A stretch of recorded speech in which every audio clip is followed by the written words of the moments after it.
Hey guys, I am Blonde in the Belly of the Beast, Rebecca. This is Robyn of Critical Condition, and this is our kind of new, not really, we've been doing this for what, 6 months now? Yeah, about that. But Periodically. we're not so consistent with the uploads I yet. know, motherhood, right? This is our channel together, Motherland.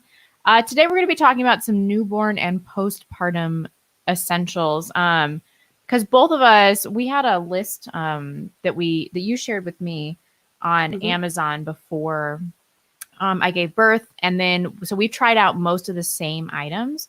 hmm And so we're going to talk about some of the things that worked for us, some of the things that didn't work for us, the essential newborn and postpartum stuff. We do only each have one child. So this might change if you have a Yeah. second kid. Um, I can imagine that some of it might be different. You might have Yeah, to change some of definitely. the Like stuff. if I had two kids that were close in age, like my stroller would not be of any Right. use to me, for example, right? Yes. So that kind of thing. And I think as well, like if you have two little kids that are still breastfeeding, you can get breastfeeding pillows that will accompany two children, but we didn't like breastfeeding pillows anyway. So we're going to talk about things we I didn't like have one that too. I like. I Oh, have did you? Yeah, I'm using it right Okay. now. My child is mouth breathing on my boob. She likes to sleep with like a nipple in her eye. It's her Oh, preferred method of sleeping. She's like, it's really funny. But I do adorable. have one that I like. I like the boppy pillow. I do not like the Okay. breast friend pillow. That's the one with the straps around you? Yeah, I don't Doesn't like it it. have like a cup holder and like all sorts of like weird stuff on It's it? got Or all sorts of bells and whistles. I don't like it at all. And like one side is markedly larger than the other, which I just want it to be the mm, same size on both. So you can alternate right. boobs. Yeah, I didn't buy a breastfeeding pillow, but my midwife lent me the one that she owns, and it just made me feel like I was overheating. And my little guy, like he Yeah. wiggles a lot and he thrashes a lot while he's breastfeeding, so he would just slip off of the pillow and he would end up in between me and the pillow. So it was just completely Yeah. useless. So yeah, it was no use to me really, but. We have a link to majority of the things that we're going to show you slash tell you about in the description. So after the stream, if you want to look for these things yourself, if you're a new mom, yeah, you can check the description and both those things are linked there. So do you want to start with postpartum first and then go into newborn, the Sure. newborn stuff? Okay. So Okay, I girl. I think my number one favorite thing that I had for my postpartum that I wasn't able to live without was this thing, the Frida baby Perry bottle. And it has like this angled nozzle. So you can basically clean yourself without having to use any. Oh, yes. I can hear my little boy down there. We You can might have clean a yourself tough without show. having to like use anything, right? Because you're kind of Yeah. sore there for the first little while. And it was just like so easy and so convenient to be able to have that around all the time. Yes. And so on my list, I put to get a detachable shower head Ah, because that yeah. really helped. And then when we moved into the house that we live in, God, when we moved into the house that we live in, they already had a bidet. And so that was just Nice. like money during the healing phase. You can adjust like the temperature and it'll dry you off and you can move it around. And so I was like, this is the most amazing thing ever. It's And so it really helped luxurious. me. I know. Like the dishwasher didn't work, but they had like a $1,500 toilet. I was like, these people have their priorities straight. It's fine. Um, it helped work the stitches out too. Right. Yeah. Oh, that's so good. Mm-hmm. Did you use any sitz bath other I than did not know, no? So but I because of have the bidet. right. So if you aren't fortunate enough to have a bidet like Rebecca has, you can get one of these things on Amazon. It's just like a thing that you like put in your toilet, and then you can put like Epsom salt and like my midwife made me a sitz bath salt sort of Oh, nice. concoction with sort of herbal like things. I don't know what there's a bunch of stuff in it, but it was very soothing. You kind of put that in, fill it with hot water, and you just sit in it. You soak your Yeah. bottom, Yeah. and doing that for the first 3 or 4 days was like the best thing ever. I Definitely. really would recommend one of those things. I would have been really suffering without it. You can on Amazon buy a bidet attachment to go into a regular toilet also. Oh, nice. I don't know how well they work, but it's Right. possible. Yeah, the bidet, like, I mean, this thing is it's like a manual bidet. And if if we have another like toilet paper apocalypse, these things are kind of handy, just like in general to have around the house. I feel like. I feel compelled to tell the audience though that this show has just become TMI like right off the bat. But you don't want to spray anything directly into your vagina, even if you have really bad vaginal tearing. You don't want to do that. You can get an infection. Don't douche ever. Yeah. No, because if you douching. got an infection, my God, you'd be on antibiotics. You'd be like even more irritated than you would be anyways. That would be an absolute nightmare. Yeah. Should go without saying, but I'm sure there are women out there that, you'd have the instinct to maybe do that. Right. Especially if you have vaginal stitches and then they itch. I can see how you would want to be like, I hope no men are watching this, but I see some men in the live chat. I'm sorry. Yeah, this content isn't really for you, so it's really their fault for being here. This is a female space. Yeah, really. I think that's the grossest stuff. I mean, the postpartum stuff is obviously going to be more disgusting. Some other stuff that I didn't put on our list. I got period panties, and they were amazing. Yeah, I did too. What brand did you end up getting? I can't remember. I got them off Amazon, but they were bamboo. Oh, nice. And they were just super comfortable, and they really helped. But you can't use them during the first, depending on how bad your lochia is, like the first week at least. Right. Yeah. You're kind of like almost like a modified diaper, I think, up until that point. I also got them, but I got the Nix. It's like KNIX for any Canadian ladies out there. That it's a Canadian brand. They're based in Ontario, and they are synthetic fiber, but they work perfect. They're super comfy, super stretchy, very absorbent, and it sure beats having to wear pads all the time. Like, kill me. I hate pads so much. So the first week when I was postpartum, they taught me at the hospital to make this like pad sandwich. They said they would swear would help. So it was like one of those crazy hospital pads that you could fill a baby pool in there and it wouldn't leak. Yeah. And then one of those chemical ice pads that you break. Oh, break right. Up. Yeah.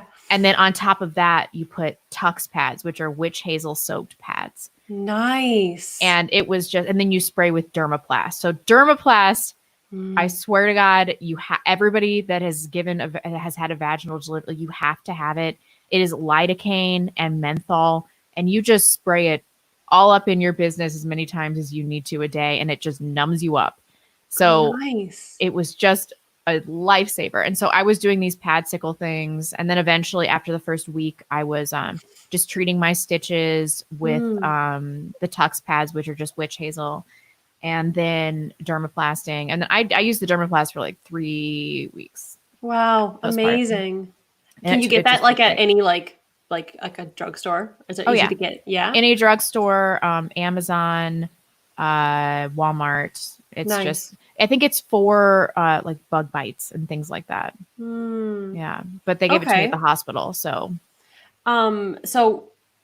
did you? So the best, like, let's switch gears to breastfeeding now because that's its own level of TMI.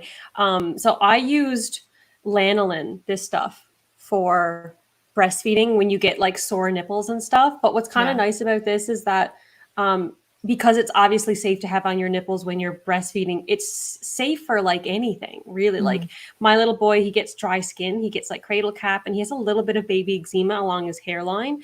And if it's really dry and itching him, I'll just put a little tiny bit of that. Oh yeah. And it creates like a moisture barrier. And it's like a Vaseline alternative. That's not like petroleum. You can also use it to prevent diaper rash.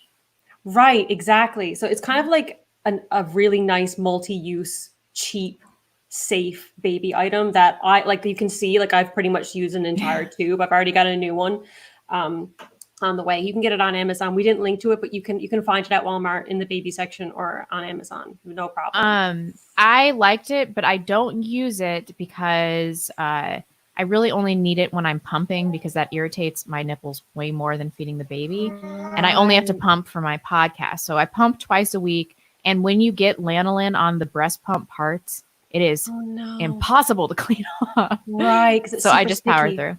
Yeah. So what they taught me at the hospital was just to rub breast milk into sore nipples. And that's really helped. Yeah, I did that too. Like I actually use the lanolin probably more as a moisturizer for the baby than I did Yeah. actually on my breasts.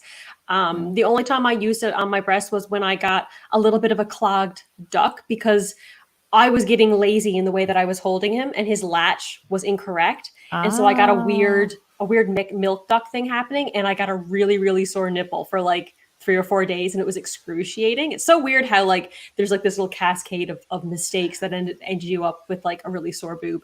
But it was a Took our lifesaver lash then. really quick.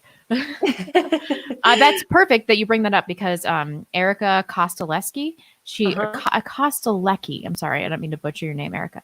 She said in the live chat, please talk about mastitis. Nobody warned me. Oh, yikes. So I didn't actually get, well, I didn't get full blown mastitis to the point where I needed to get antibiotics, thankfully. My midwife is also a lactation consultant. So she was helping me learn to breastfeed for that whole first month, pretty much. Actually, it was more like 6 weeks. And there were a few times when my milk was sort of coming in and it hadn't regulated yet, where I was getting like a clogged milk duct in my breast. And she taught me how to like massage my breast in the shower with like a hot, like really hot water on your boob. And you kind of express the milk out, and that normally unclogs the duct. Nice. You can also use like a hot compact. And she also, so she's my midwife is super into like what are they, like the oils, like essential oils and stuff. And she made some kind of concoction in a roller ball to rub on my sore boob. Nice. And it cleared up on its own. I just had every single time it would get sore, I would do the shower thing, massage it out, and also just breastfeed. Like have your baby breastfeeding as much as possible when you have that sore lump in your boob.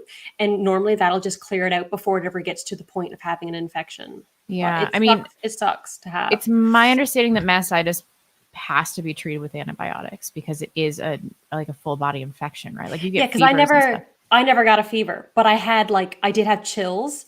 I was super fatigued. I had like muscle soreness all over my body and a sore boob. That was the worst time that I had it, but I didn't ever have a fever.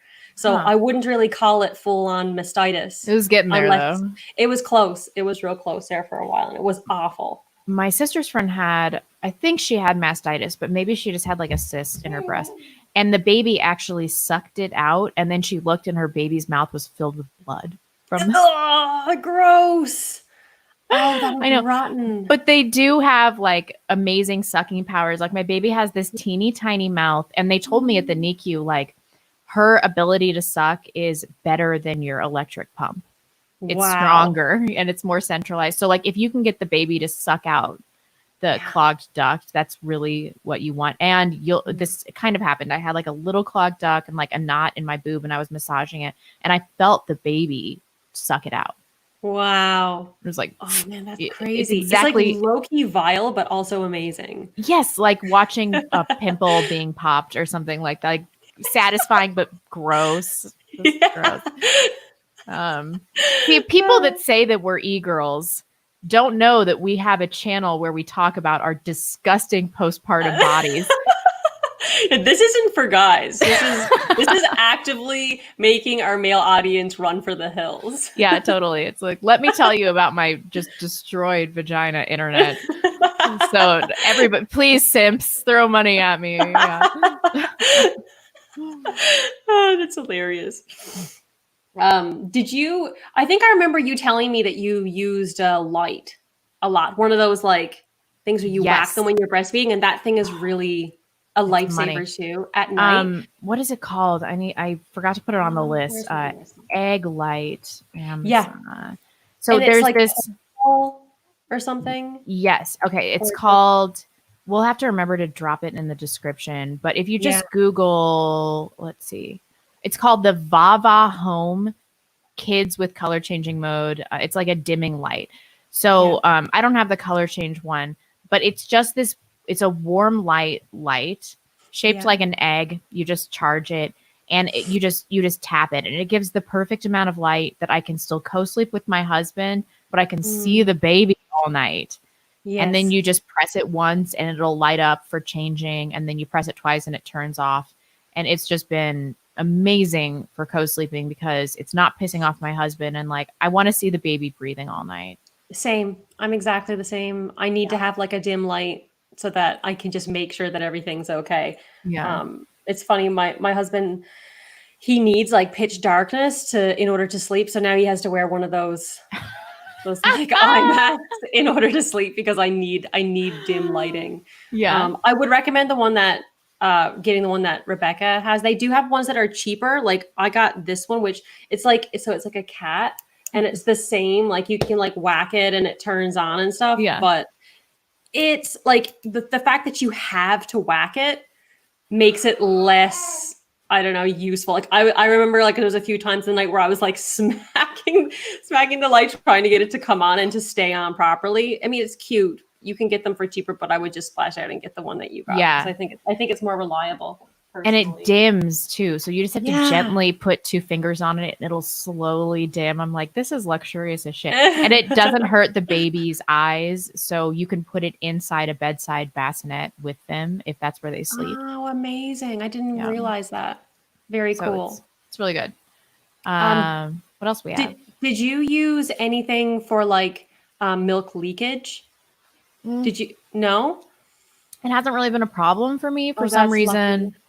I just don't have like leaky that's boobs. Something that like it's still like some women like when their milk regulates they stop leaking and that's really normal, but for some reason my milk just doesn't ever stop leaking, especially when I'm nursing. Like when I'm nursing, the other one just milk everywhere. So now you can get ones that are reusable, like cotton ones, and they're like more eco-friendly. They're more like yes, they're more sustainable in terms of your money and stuff. But these ones from Lanolin, it's the same brand as the nipple cream.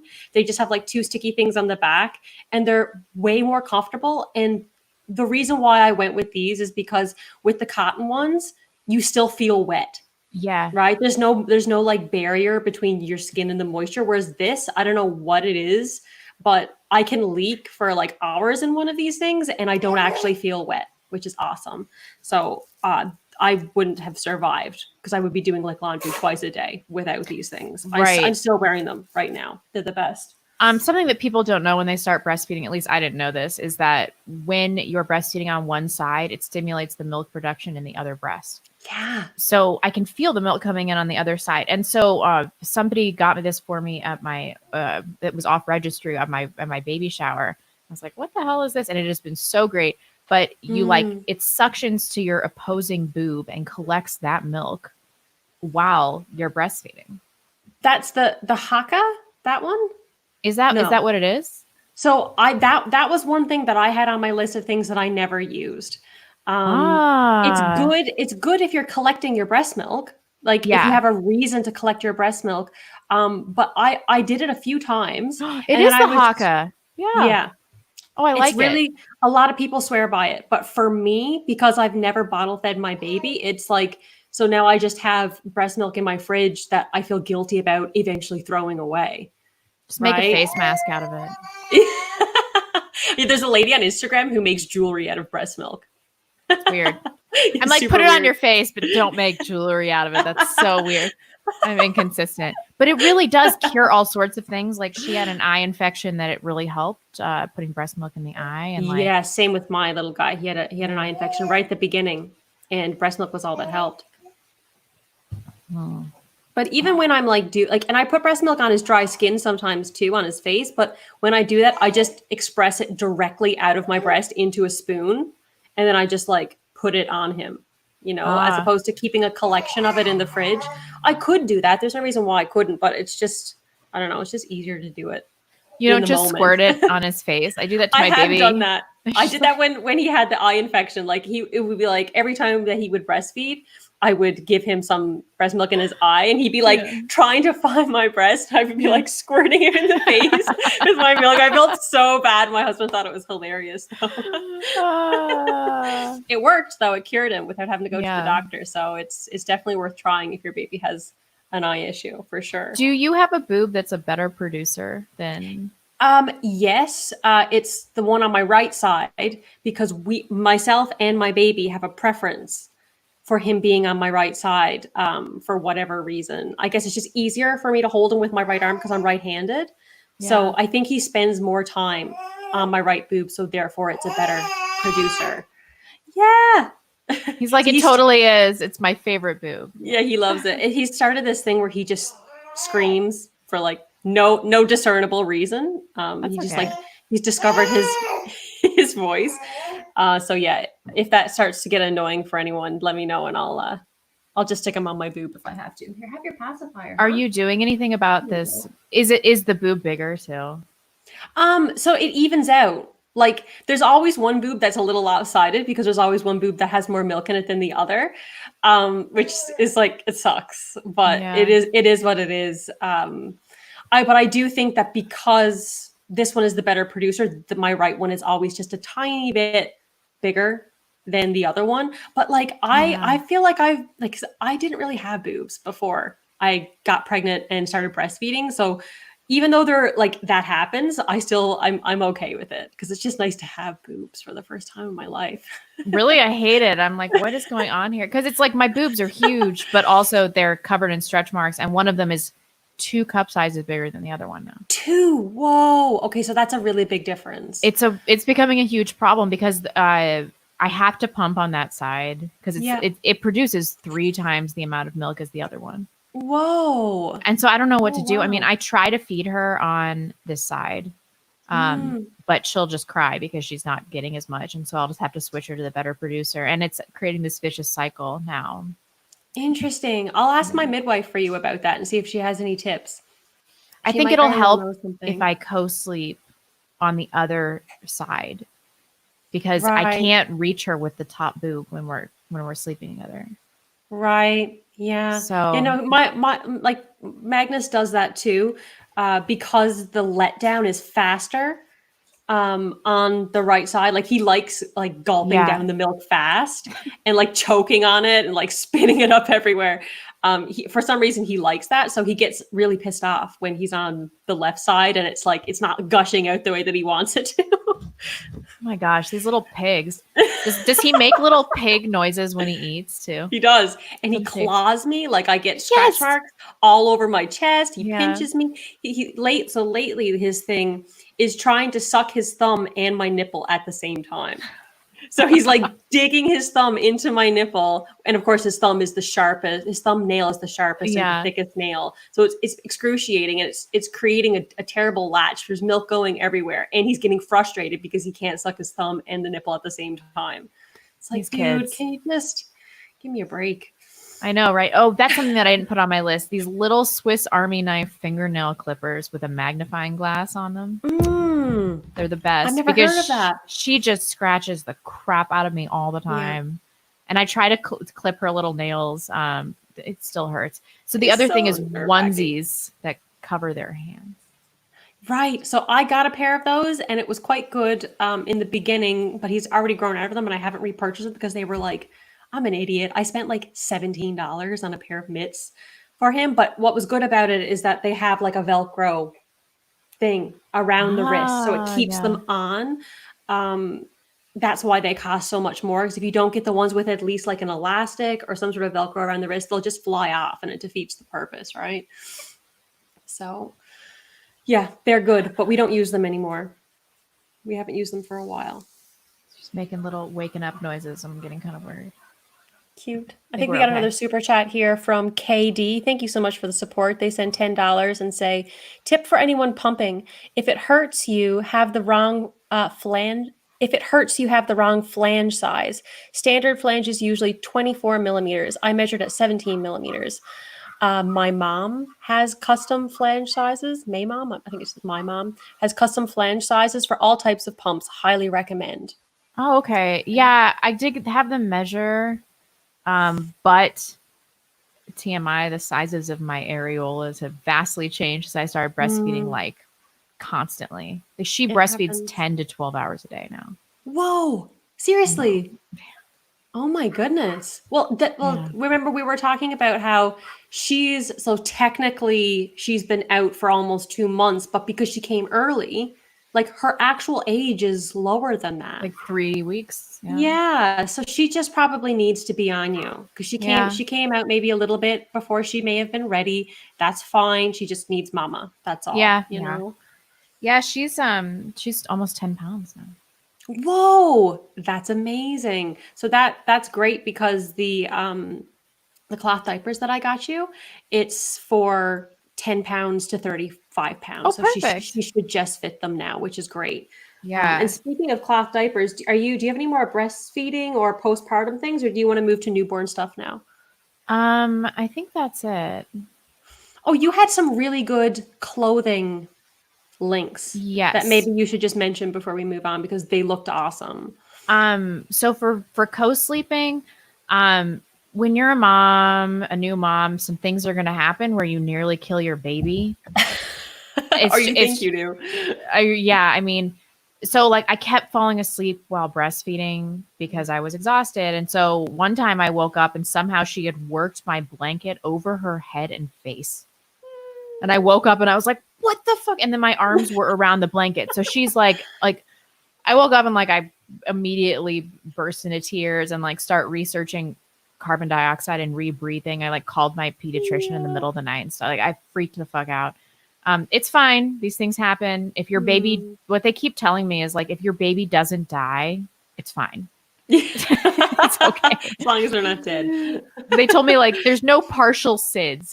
It's okay. Like she doesn't get Yeah. half SIDS. It's fine. Yeah. So after that, you know, you kind of adjust. And what I realized was happening was I would fall asleep being hot and in the middle of the night I was pulling the blanket over my arms because I would get cold in the middle of the night. Right. But then it's just involuntary. You just do it. And then that's Yeah. how she was getting covered with the blanket. So what you want to do is go to sleep no matter how hot you are and make sure that your arms are covered, but that your breasts are Mm. still accessible. And then don't let the blanket come above your butt.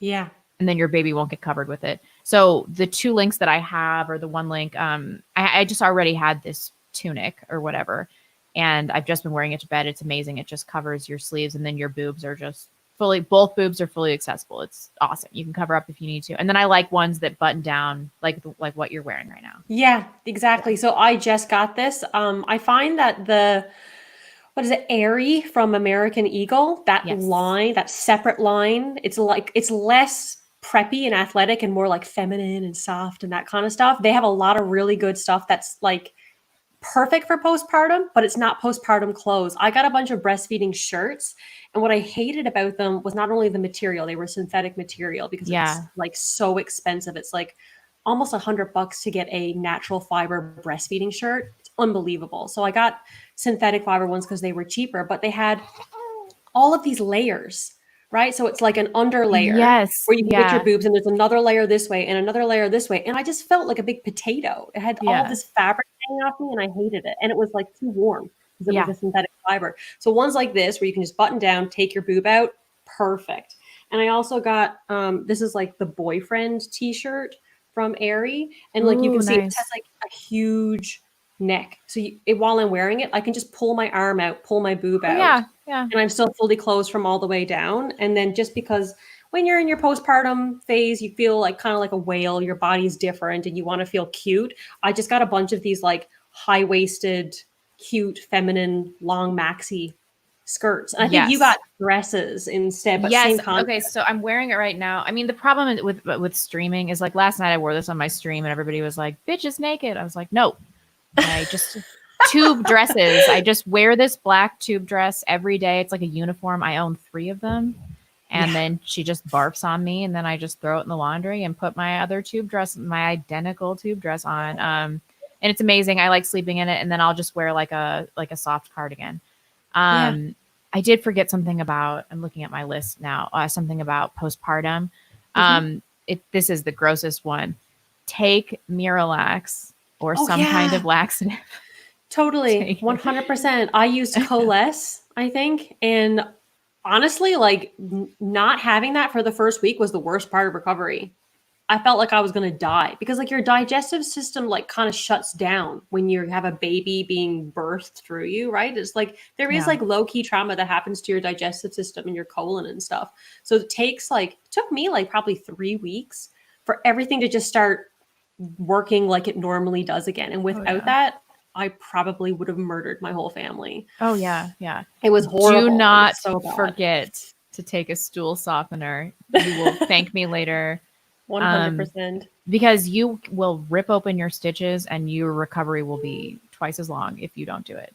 So scary. So I thought that we had covered all the grossest stuff, but I had to add some pooping thing in here because I didn't think our conversation about our nipple size was enough to discuss our audience. You know what? If it saves one woman the turmoil, it's Yeah. worth it.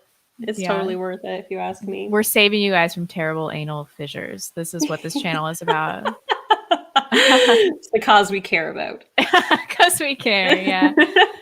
So I think that's all the clothing stuff that I had. I did just buy a bunch of bodysuits that are like the shirt that you're wearing, that I can just wear harem pants over. So the harem pants that you suggested I get for pregnancy it's from Aerie as well. Yes, those have been great postpartum too. Yeah, I wear them all they're so comfy. I wore them when we both wore them when we were pregnant. Yeah, and postpartum. What's great about the fact that they're like dual purpose is that, like, when you're just like in the last month of pregnancy, like, it doesn't matter what pregnancy clothes you get, nothing fits, nothing feels good. And the harem pants, because they have that band that normally you fold down, you can fold up over your belly, so everything feels like it's in place. You feel covered, you feel warm, but you have that like loosey, just flowy feeling around your legs. It's just the best. So I would definitely recommend. They're in the like sweatpants section of the Aerie website. Yes, they are polyester though, which bums me out, but I don't even care. I don't care. No, they're worth it. I got a bunch of them. There was I think they were called the Nomad pants, and then there were the harem pants, like the one that we both had. Those two styles were the best. I mean, they are not flattering, like at all. They're hideous. They're just I hate super ugly. When I catch myself in them. Look in the mirror. Like, I look in the mirror like, oh my god, but totally worth it. They look like you've inflated a tent on your giant pregnant ass. It's like the least flattering. And then in the combination of being high waisted, but when you're 9 months pregnant, like, you don't care. I was so worried that like my vanity was going to be such a problem during pregnancy, but I didn't realize that my need for comfort would just outweigh my vanity. I just wouldn't care anymore. I'd be like, I feel giant, and that's how I am postpartum too. Like, I am stuck at 145. I cannot lose. That's so good though. That's way lower than me. I don't weigh myself. You're taller than I am. A little bit, but I still have way more. I don't know what's going on. Like, I can't lose. Well, I do know what's going on. I'm like breastfeeding all the time, and I don't want to go outside, and the weather here isn't that great. I'm low energy, and my appetite is still quite big, So I think that's preventing me from losing the rest of the weight. I think the last time I weighed myself, and I don't weigh myself very often because it's depressing, I think I was like still like between 150 and 155. So that's like a solid 10 pounds more than you, and like at least 20 pounds more than what I was pre-pregnancy weight. I was around 132, 135 when I got pregnant. So we're basically in the same boat here. I mean, which is fine. I got up to 173. That's what I was like the day I gave birth, and I started at 132.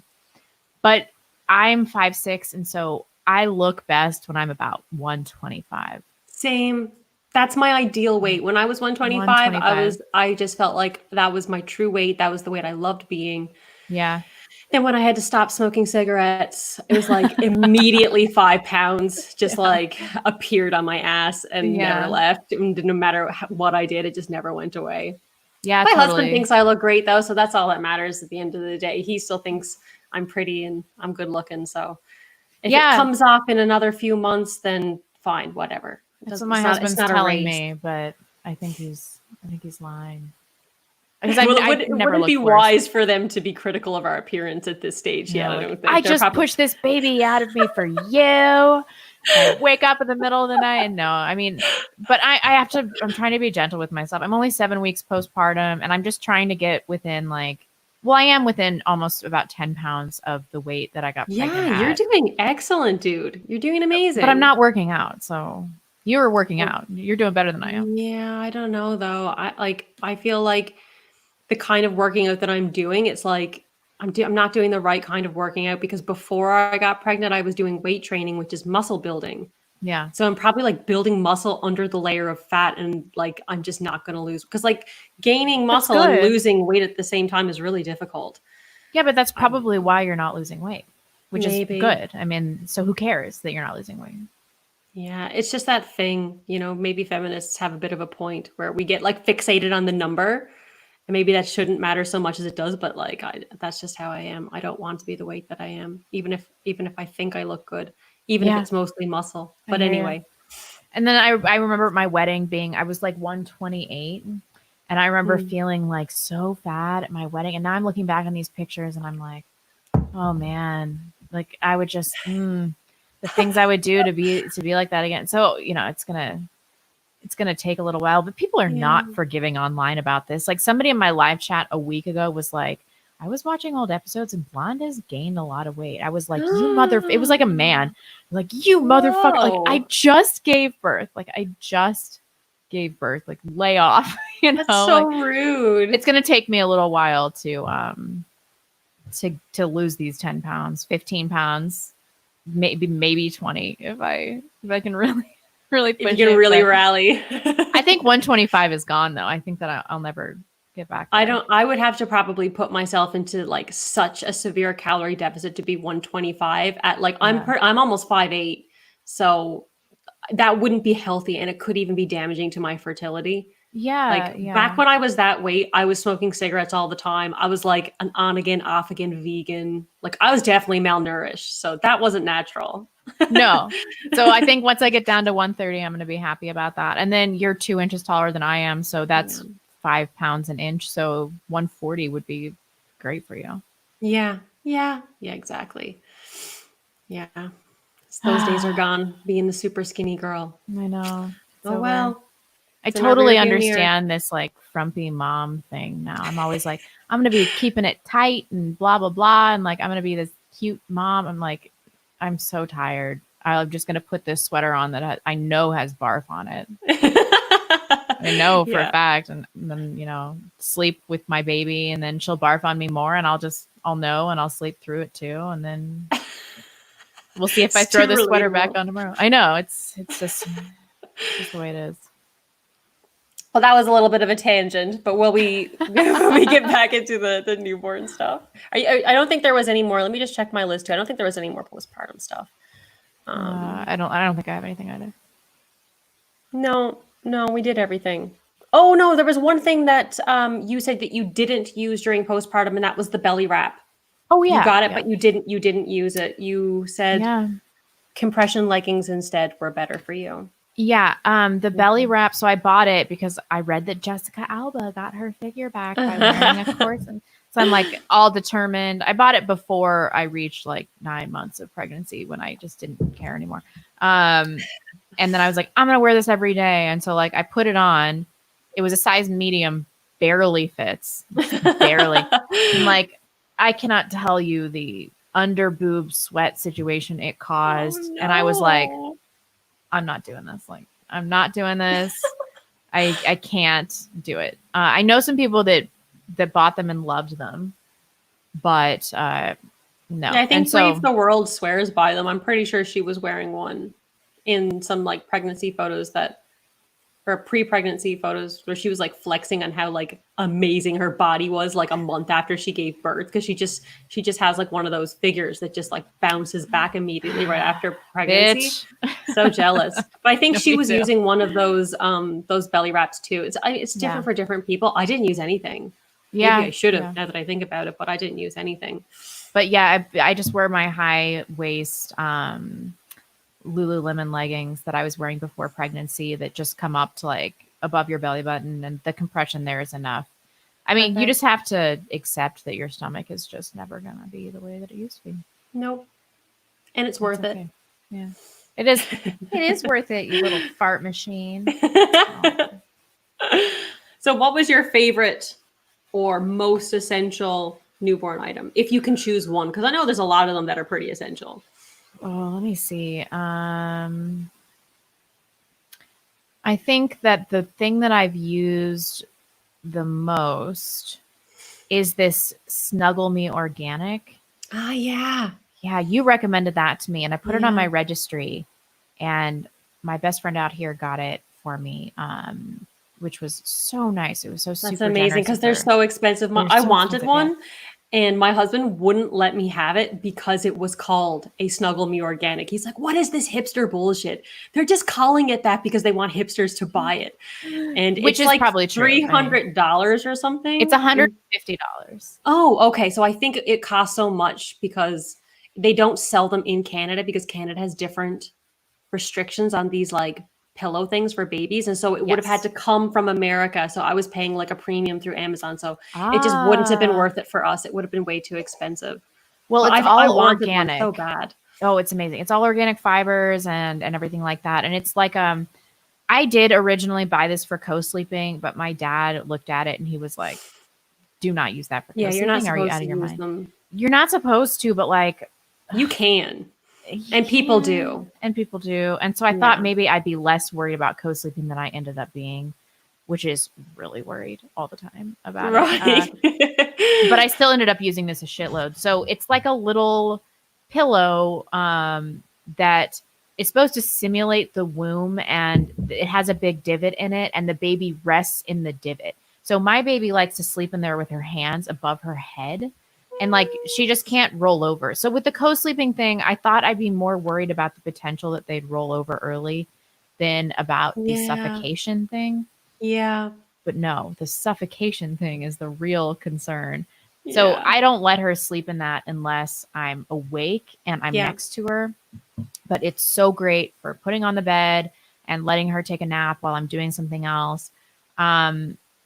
But you can't put it on the floor, which is why I also bought the Moses basket. Yes. And that That's one has of my been favorite great. things. I'm Yep. obsessed with my Moses basket. We got the Yeah. same brand, the Tadpoles brand, which I think is like $80. It was And expensive too. Yeah. it comes with the bumper, right? Yeah. And the little bedding, which is great. You can get more cute ones like on Etsy that like have like all these little like cute things on them, but they're like way more expensive. I think that the one that we got is probably one of the best value, even though it's expensive. Yes. So we got the same Um, one. Yeah, you got like a more quilty, like soft, cozy version though, and I think I just got like the plain white sheet one that goes around. Yeah. But it was It's been great. perfect. Every single nap that Magnus had for the first 2.5 months was in that basket. Oh yeah, totally. And it was great because we would be like sitting on the couch, relaxing, and he could just be, at eye level in the basket. You could get up, go to the washroom. You don't have to like worry about anything. Yeah. Yeah, it was great. Shower. Yeah, it was really, really handy. And now so he's outgrown it now. He's 4 months, just over 4 months. And now I use it as storage. Like Yeah. I have all of my cloth diapering tools and stuff in it, and it's right next to my changing pad. So it's just like a cute little storage basket now. Oh yeah, it's been so I'll great. use it again when I have another baby. So And I know you're highly not recommend supposed to. Sorry to interrupt you. Mhm. I also highly recommend it for the same reasons. And I know you're not supposed to carry the baby in it, but those handles Yeah. they are rock solid. They And so are. I was carrying her around in it like, oh, I still do. Like all So the was time. I, like, especially if he was still asleep in the basket, and it was time for us to go to bed, I would just bring him into the room and he'd be right next to our mattress, like in Yeah. the basket. And it was fine. If he'd wake up, I'd just take him out and it was okay. Never had a problem with it. Yeah. Yeah, definitely. This reminds me of something that I did not use, or I tried to use and it Mhm. didn't work. The bedside bassinet. I don't know the brand that I have. You told me. Was it the Halo one? Yes. Right. Yes. It's kind of like a peanut shape or something. Yeah. Yeah. Yeah, I was very, very close to getting one of those, but they're not cheap, are they? No, And I so got it what for my sister because it didn't work for her either. But Right. I was so worried about co-sleeping that I was like, Mm. I'm going to use this bedside bassinet, blah blah. And then she just has gone through this developmental leap where if she doesn't hear my heart beating, she will not sleep. Like she Oh, won't sleep. bless her heart. I know. So for a while, I was sleeping with her on my chest with a nursing pillow underneath her, and then I would take a receiving blanket That and must have wrap been it around her a and wrap it around my struggle. body. Yeah, and then I woke up one time and her face was planted in the nursing pillow, and I was like I can't do this. But it was the only way she would sleep. Right. I knew it was dangerous. I knew I shouldn't do it. But what do you do when you put your kid down Yeah. and they immediately start screaming? Yeah. So I was trying to use this bedside bassinet, but she would be out in the deepest sleep, and then I would transfer her to the bassinet, and she would immediately wake up and be like, "Fuck you, mom." So it just wasn't working. And now we've gotten to a situation where she'll sleep on her back next to me. Nice. Yeah. So That's that's gonna. perfect. That's perfect. I didn't get the bedside bassinet because, for one, I couldn't see one in person. They were Yeah. quite expensive, and from the pictures online, they looked super unstable. Yeah. Like there's Yeah. something about them that just, like, I don't know, it didn't look good to me. And for something that he was going to grow out of so quickly, I thought, okay, I want something that can go in the room next to us, and we can use as naps, but I don't want him to grow out of it right Yeah. away. So linked in the description is my bassinet, which is the Simmons Room to Grow bassinet. And what's cool about it is that it's huge. Like, you can fit a 1-year-old in it, no problem. It's very long, and it's a bedside bassinet at first, and then as they grow, once they're over 15 pounds, it unzips around the center and drops down to the floor. So it's like a playpen, Oh, right? nice. And he can still sleep in it until he's probably about 1. I think the max Excellent. is like 35 pounds or something, which is about a toddler, right? So Yeah. it takes up way less space. It's perfect for naps. We co-sleep too, so he never sleeps in it during night. We've been co-sleeping since the beginning. My midwife co-slept with all of her babies, and I was super scared at first too. But like you, he didn't want to be anywhere but on me. So we just started off doing that because there was no other option, Right. and then Right. got used to it. And now he sleeps right next to me on his back in bed with us. So it's right now it's for playtime. If he wants to, like, go in there with his chew toys and just, like, whatever, do stuff. If I'm going to the washroom and I need somewhere to safe to throw him, and naps, and it's perfect. And we'll have that until he's a year old, and it saves us from having to get a big clunky crib, Yeah. right? Which, Definitely. like, I just didn't want to buy a crib.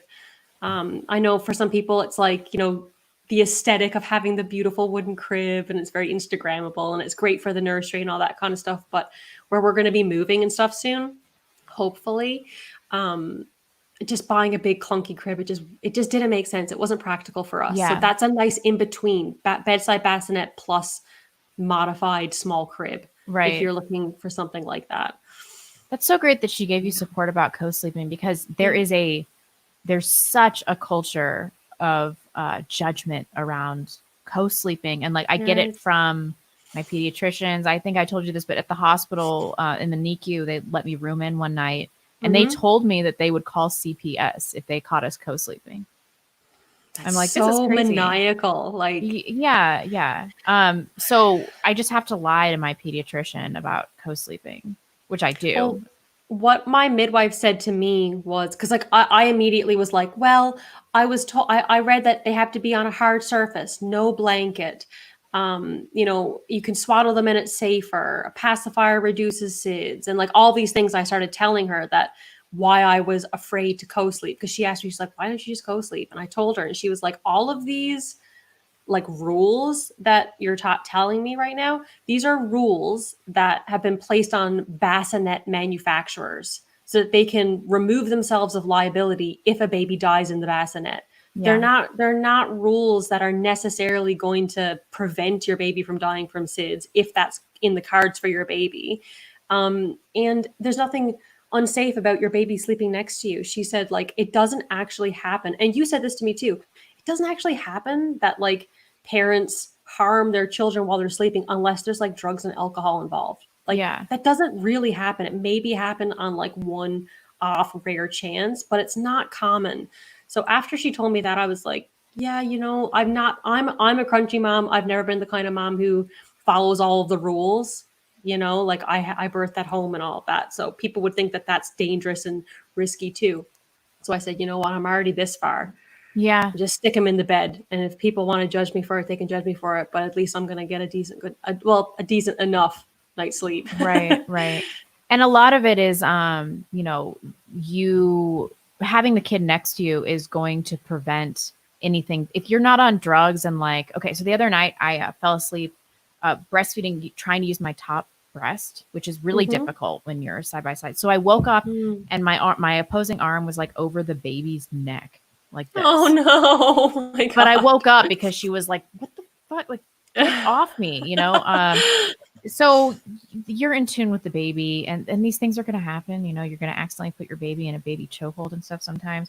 But if she was in a separate room and something like this had happened, I mean, I would have no idea. I mean, obviously that's not going to happen because I was the source of that problem. But if she pulled like a piece of her bassinet on top of her, or like got the sheet that goes around the bassinet, like comforter thing, like she somehow managed to get that over, like I would have no idea what's going on. Even if she was next to me in the bedside bassinet, I still wouldn't know. But when she's touching me, and we've talked about SIDS before on this channel. Yeah. But I just want to really quickly, because I don't want to go into this hole again, review some of the stuff that I learned when I was deep into the research on SIDS. SIDS is a diagnosis of elimination. So kids that have undiagnosed heart conditions, kids that suffocate for whatever other reason, besides bedding or pillows or something like that, that's going to be included in a SIDS in the SIDS data, and also parents that are on drugs or drunk, either parent, or smokers, which for some reason increases the risk of SIDS. I don't know if it's causative, but it does. So if you're not like an inner city mom that's on drugs, your kid's probably not going to die of SIDS. Yeah, exactly. But I feel like every single mom that I've ever encountered in my life or online is terrified of it, and is certain that if they don't follow an exact formula of how to interact with their baby, that is going to happen to them. It's so sad. I understand though. I mean, like, me too. Like, I still check his breathing, like when he's having a nap all the time. And then when I had that blanket incident, that was 100% my fault because I wasn't following like safe co-sleeping rules. But when you're a new mom, and you know, the night before that night and the night before that, I had gotten 2 hours of sleep. Yeah. I mean, like, it happens, right? Yeah. And I would totally understand the worry of like rebreathing in your CO2 over and over again. That's obviously not a good thing. But when I said to my midwife a similar thing, like, what if the blanket goes over his head or whatever, she was like, well, what would happen if a blanket went over your head? Would you just suffocate and die? Yeah. Like, no, you wouldn't. And neither would a baby under normal circumstances, especially if you have like the light swaddling blankets that are like basically transparent. Yeah. Your baby's not going to suffocate if one of those goes over their head for 10 minutes. Right. And we had like a thin, it was pretty thin, like knit blanket that we were using. We stopped using a comforter, and then I only use one pillow, and then I don't put the baby in between us because my husband might roll over on the baby. Right. Yeah, my husband would be liable to do something like that too. Another tangent. This is why our episodes are always like 3 hours long. We're like, we'll be back next week. I mean, in a month. We'll be back in a month. What else do we have on here?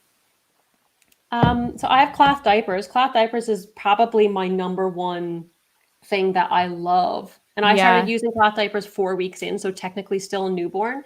But what's awesome about these ones is that, so this is from a Canadian brand called Le Petit Ours. This is the style that I got for you. It's not the same color, obviously, but it's the same style. And what's cool is that it has the overlap Velcro. So you can make that like super tiny, you know, like a little baby can fit in there. And then this is good for like 10 to 35 pounds, I think. And so these ones are the pocket diaper. So it looks like that. It has a double gusset. It's a super soft micro suede is what it's called. So it doesn't stain as long as you use hot water and a decent detergent. And it doesn't go like, it doesn't pill. It doesn't go nibby. Oh, wow. Right. So it always stays super soft against their skin. And I am obsessed with them. They come with these really nice bamboo pad thingies, 2 of them. And like, that plus 1 extra hemp insert, it gets us through the night, you know, with him. And he's 4 months old. Now we might have to change that as he gets older, but it's really worked great for us. And then the other style that I have that I really liked is the snap, which I also got you a couple of those. And this is just the cactus print. And this one is cool because it's an all-in-one. So the pad has been sewn in, and it's like a bamboo charcoal material. So it's apparently it's antimicrobial, antibacterial, it's like anti-stink, all this kind of stuff, anti-stain. And then you also have the option in the back, there's like a pocket here where you can stick another insert in to double up the absorbency, right? Nice. And honestly, it seems a lot more intimidating than it really is. I think after you get your cloth diapers and test them out, maybe you'll hate them, but like maybe you won't. Maybe you'll find a use for them, even if you're not doing exclusively cloth diapering. And we can like do a video on this and just talk about our perspectives if that's something you guys would be interested in, because I've got a lot to say about these things. Like it could be a dedicated video, cloth diapers, I feel like. Yes, if I could get through the night without changing a diaper, that would be awesome. Because sometimes she doesn't want to eat. Right. Yeah. But I still have to wake her up to change her because I don't want her. And then if I sleep for like last night, I slept for 6 hours without changing her. Amazing. Yeah, but then I woke up and I was like, well, she's been sitting in her own poop slop for 6 hours. And so I feel really bad about it too. So I've gotten to the point where I'm like, should I just set my alarm for every 3 hours in the night? But like, I need that sleep. I need it, or I'm going to murder my whole family. So she'll be fine. 6 hours is fine. Based on everything that I've read online, 8 to 10 hours in a cloth diaper is perfectly safe. And that's what my little guy does. Like he wakes up to eat sometimes, but we don't normally ever change him unless there is a small leak, which has happened like once, I think. And he's never had a rash. Now, the other thing that you kind of have to do with cloth diapers is like a natural diaper balm. So mine is like, it's not one of the ones that has like the zinc oxide in it. If you use zinc oxide on their bum with a cloth diaper, it'll damage the absorbing quality of the material or something like that. So this is just like chamomile oil, like a bunch of different flower oils, sweet almond oil, and it's just like can super you use moisturizing. lanolin? Yeah, you can. Yeah, sweet, but just not too much, right? Like it would be difficult to get off your breast pump, it's also going to be difficult to get out of a fabric, right? But because it's a natural substance, your detergent should take it out, no problem. Great. It's just the like chemically zinc oxide creams that I've read you shouldn't use with cloth diapers. It sounds like a game changer. Yeah, we've never had a rash, and like diaper changing at nighttime isn't even a thing for us. So that's awesome. And I hope that when you get yours, that you end up in a similar situation. I think I might, because if she doesn't want to wake up to eat, then I have to wake her up to change her. I'm always like, this is so pointless. Like, why you never want to wake. So they told me at the hospital, like, don't wake a sleeping baby to change them. Yeah. But they also told me that every time your baby poops, you need to change them. So when you breastfeed a baby, she'll fall asleep breastfeeding and then just start pooping. Right. And so it's like, well, what do I do in this situation? Like, yeah. Well, what's great is that normally my midwife told me this, and it's been true for Magnus, is that after like the early newborn phase, like after about 2 months, they stop pooping at night. Yeah. Like Magnus hasn't pooed at night in like a solid 2 months or more. He poos when he wakes up and during the middle of the day. He's like very regular, actually, which is nice. You can almost predict when it's going to happen. But yeah, I can understand why that would be like a bit of a annoying situation, because you can't leave them in their poopy diaper. Right. You can't. It makes sense why you're waking up to do that, but unless it definitely is a poopy diaper, just leave them. It's fine. That's what I would say anyway. That's what I do. But breastfed babies are just pooping constantly. Like the pediatrician's like, well, how many times is she pooping during the day? I'm like constant, like she's constantly pooping. That's also because she breastfeeds so much. Like Magnus doesn't breastfeed as much as your little one does. Not even close. Not in the beginning either. In the beginning, he would have 20 to 45 minutes. Oh, look at her.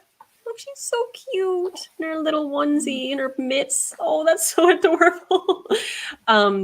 He would have 25 to 45 minute feedings every 2 hours. And then at night, he would cluster feed for 3 hours. And that was it. Oh, that sucks, though. Yeah, it really did.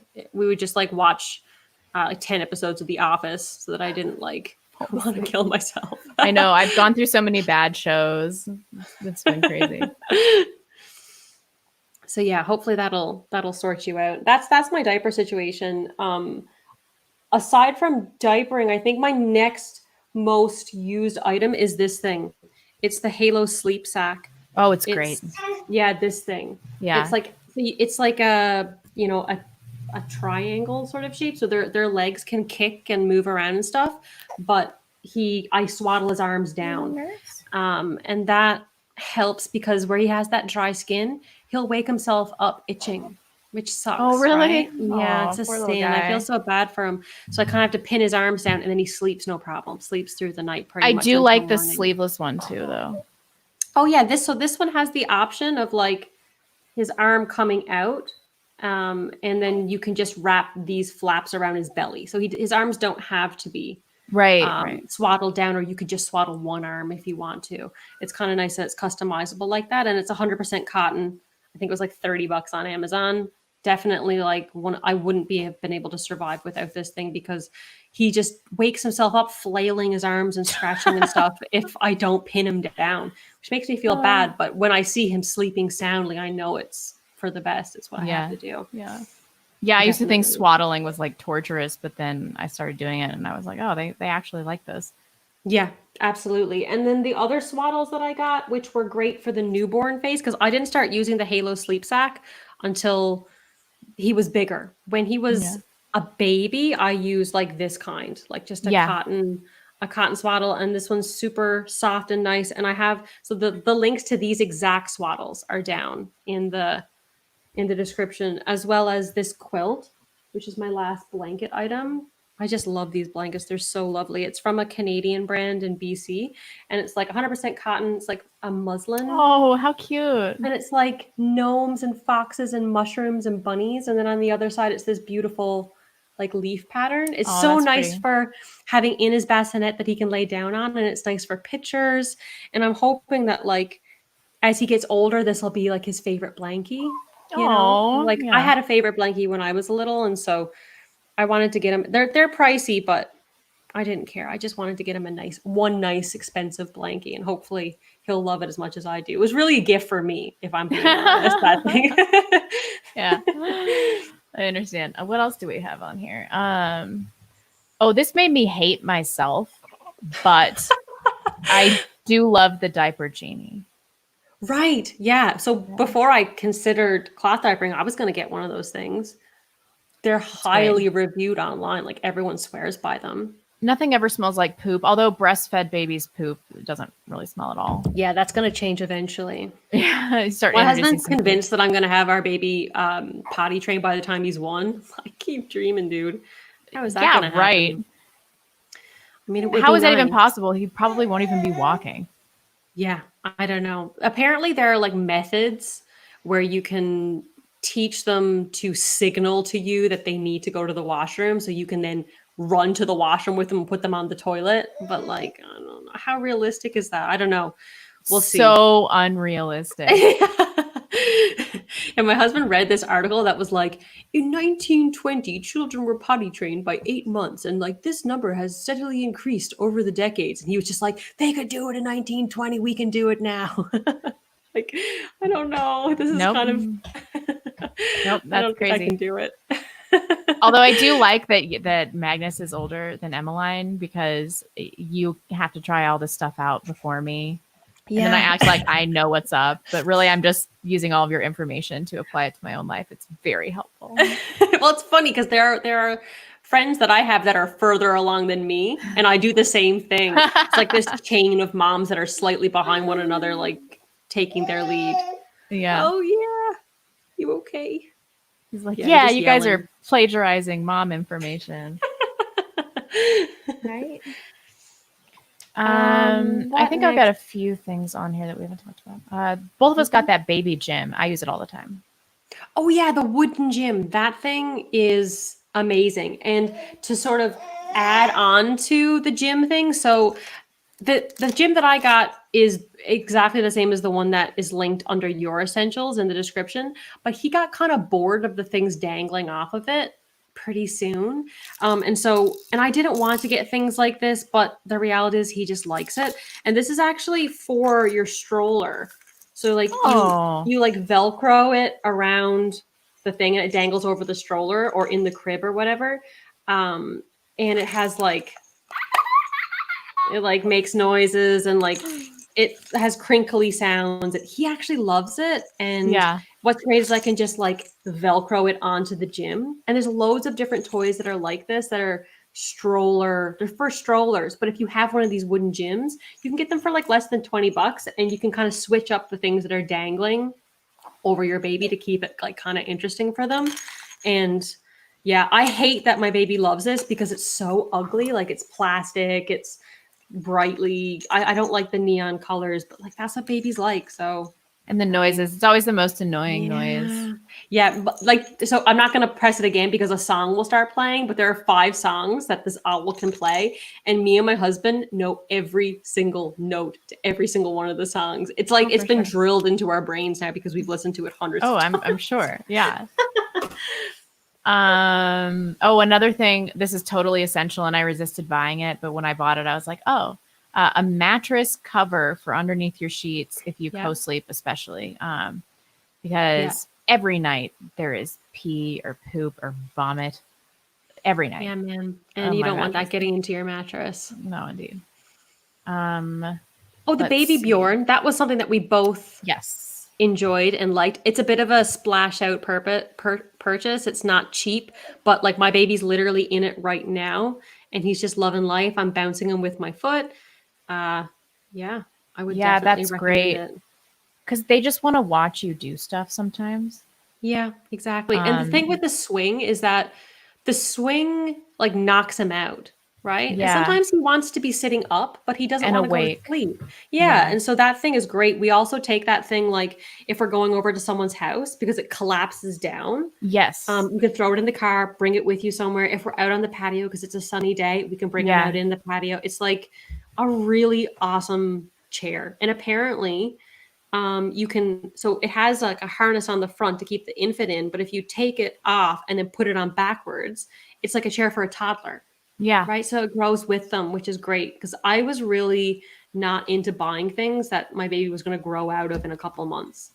I just could not bear to pay for that kind of a thing. So the baby Bjorn's great. I definitely like all the baby Bjorn stuff. Is so good. So I love this baby Bjorn carrier that we have linked. Because hi, are you awake now? Because you can so easily breastfeed in it.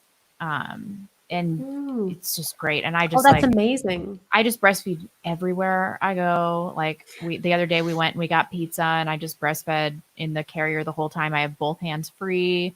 Amazing. It's so great. And so something that I did not use is the MFing boba wrap. Is that what it's called? The boba wrap? The boba wrap, yeah. And everybody talks about it and everybody uses it all the time. But like I'm watching YouTube videos trying to shove my baby's leg into the boba wrap. Like every time I used it, I had to watch a YouTube video because it's so freaking confusing. And I don't care what anybody says. It is so hard to breastfeed in that thing. Yeah, so I've never been able to breastfeed in either of my wraps. Not even close would I be able to do that. And I don't have the boba wrap. I have the Moby wrap, which is the same thing. It's just a long piece of fabric, but mine is a thicker material. And what I hated about mine, like I was able to get my baby in it. I was able to make it work. I liked that it had like support across my shoulders for going for walks, but it just is so bulky. And makes you really sweaty. Yeah, it makes you overheat. It's super bulky. It's not a good look, but I do like my ring sling. So this thing, it's very Instagrammable. It's great for like a baby photo shoot. It's great for just like if you're cooking or you need your hands free and the baby wants to be on you. And the one that I got is from the Wild Bird. It's like Wild Bird something. It's linked in the description. And it's just like a soft linen. And I love it. When did you start using that? So I started using the Moby wrap at 2 weeks. And I used it until probably 2 months. And then when he was 2 months and he had more control over his head, then I started using this because there are ways that you can use this with a newborn, but I just never felt comfortable doing it because like it's literally just a thing you put on your hip, right? And the baby's just kind of hanging out. Yeah. That's the other thing that I liked about this is some babies don't like to be like strapped to you that tightly. Yeah. Magnus likes to be able to kick and move and be going and stuff. And so when he was compressed against me, he just kind of hated it. Whereas Yeah. with this, his arm is out, his legs are out, and his head is out. So he was happy. He's more happy in the sling than he ever was in the wrap. So I I have wanted that to and let I've the never wrap, used but it. oh really? You got Yeah. a sling too?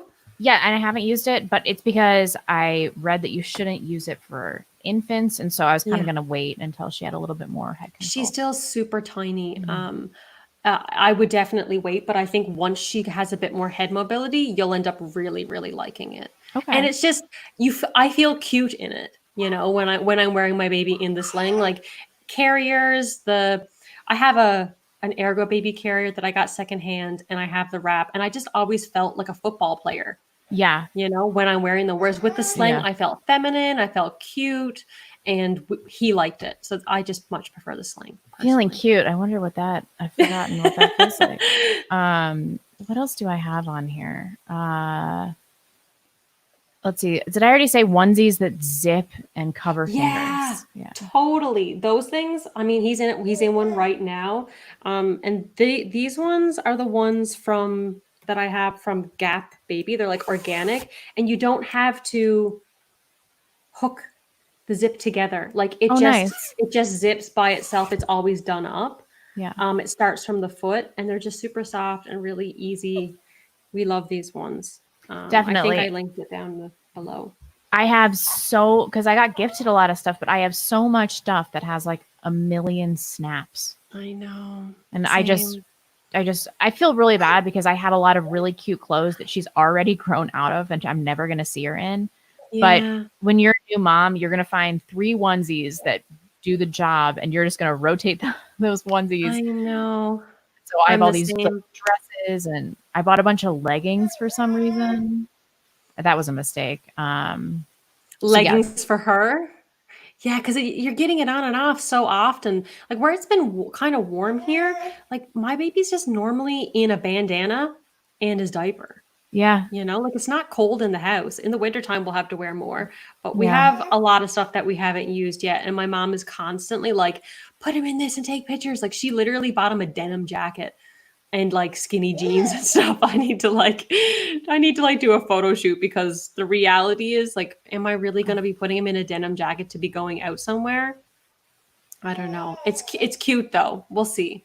I have to Maybe use we it should because make more of an effort to put the kids in these things that everybody bought. But like, yes. I'm just so tired. Yeah. If she has clothes on, then I'm like, I win today. Yeah, Um, same. let's see. The The other thing I bandanas have. that oh sorry, go ahead. Oh no, it's okay. Go ahead. The bandanas that I have that are linked down below, I have 2 different types. So these ones are great. They just have like a snap and they go together. They're like 100% bamboo, so they're super absorbent and super soft and Oh, extremely cute. And then the other bandana that I have that we use all the time is this one. It's a Dr. Brown's super absorbent bib, and then it has this like chewy thing, so you can nice. pull it up and chew on it. Those are my 2 favorite ones, and we use them every single day. He's wearing one right now. It's the best. I got mirror confusion, and I just put my hand on the front of her face like it was the back of because of Do the you want camera. to come up? Do you want to come up too, huh? Do you guys want to meet each other? Ooh. Yeah, let's do that. Oh, you want to come up with mommy? Okay, bud. Oh, here we go. Here's And my her big head guy. just flopped forward. Gosh, His hair is a bit greasy because I've been oiling his head up because of that dry skin. Hi. But look, Say hi. you gonna be friends? He's like, what's that mic? Hi, baby. This way. Ah, say hi to the people. Say hi. He's just happy to be up in my arms. Yeah, love these bandanas. He's drooling everywhere lately because I think he's like low key starting to teeth. Oh, So he's like our little snail, constantly leaving a trail of drool everywhere. I know Oh, it looked actually, like her head just fell forward, but she does have excellent head control already. So I'm trying to support her neck like a little you bit. shame us in the chat for how we handle our babies. You get banned. That was really bad though, because I was looking in the camera and everything's a reverse image, and so I tried to like shield the front of her face when I should have been. It was an accident. So I'm sorry, but no mom shaming. I'm Yeah, too tired for that. no mom shaming in the Oh, chat. he's so cute. Look at his little hair. Yeah. Well, he's like greased up right now because of the dry skin. And speaking of the dry skin, one of the things that I use with him every single day is this wooden comb. It's from the Oh, brand nice. Green Sprouts, and it comes with one of the soft bristle brushes too. Nice. And so like that's good for just like keeping his hair looking neat. But this, after I oil up his head and then gently brush his scalp, it takes the layer of the cradle cap off gently without Nice. causing any damage to his skin. So that thing, like, it's such a simple item, but I use it every single day with him. Don't we? Okay, girl. She was just rooting around, and as soon as I tried to feed her, she's like, "You tired?" He's probably going to start getting hungry soon too, but I think I know for we now, better just close want- this out. I did have one more thing. These Amazon water wipes are the best baby wipes. I use They're them too. expensive, but they're the best. You can get them at Walmart in packs of 4 for $20 here in Canada. And the last time that I bought them, they were on sale for $15 for 4. So I bought like 3 packages of them, and they were really, really affordable. So if you watch They're just the best. If you watch the sales, you can get them for a pretty decent price. My last thing are chewing things. Oh yeah, that's everything. So the pacifier that we use is called Bibs. It's adorable. It's like it's designed in Denmark, and it's like it looks like a cartoon baby when he has it in his mouth. Like, look at that. Are you kidding me? It's so cute. I love these pacifiers. And then his other favorite thing that he likes to chew on is this Sophie the giraffe. It's like 100% rubber. It's made in France. So I just tend to, I don't know why, I just like trust European products more. Yeah. Oh, you spit it out, then we gotta wash it. And stuff like this, these like natural fiber, silicone, wooden, rattly, chewy things. He loves them. And then that's the last one that we use. Yeah. And, like, So let me know great. in the. I'm gonna start with hers pretty soon, but she's a little young for the chewy stuff. She's not super interested in putting. He only started like 2 weeks ago. So oh really? Yeah. You probably have at least a solid month or more before you have to start worrying about that kind of stuff. Okay. Do you guys have any questions in the live chat before we head out? Both of our kids are like, boob now, or yeah, we exactly. riot. I don't think we had.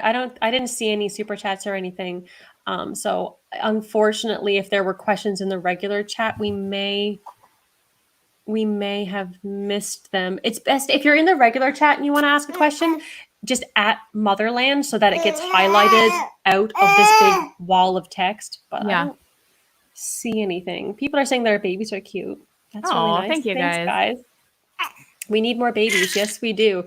My little guy's getting like annoyed, I think.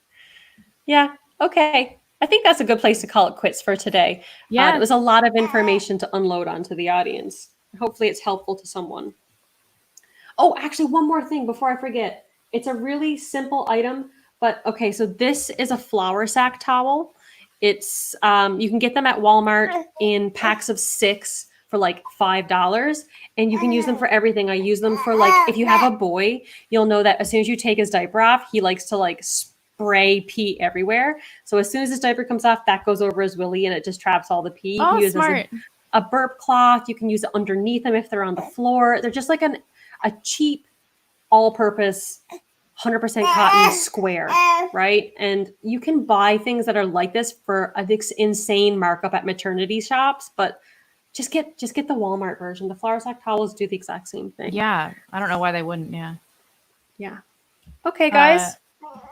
Somebody did say, do you follow the BLM protest coverage? Of course. And we actually have been talking about doing some political coverage on this channel.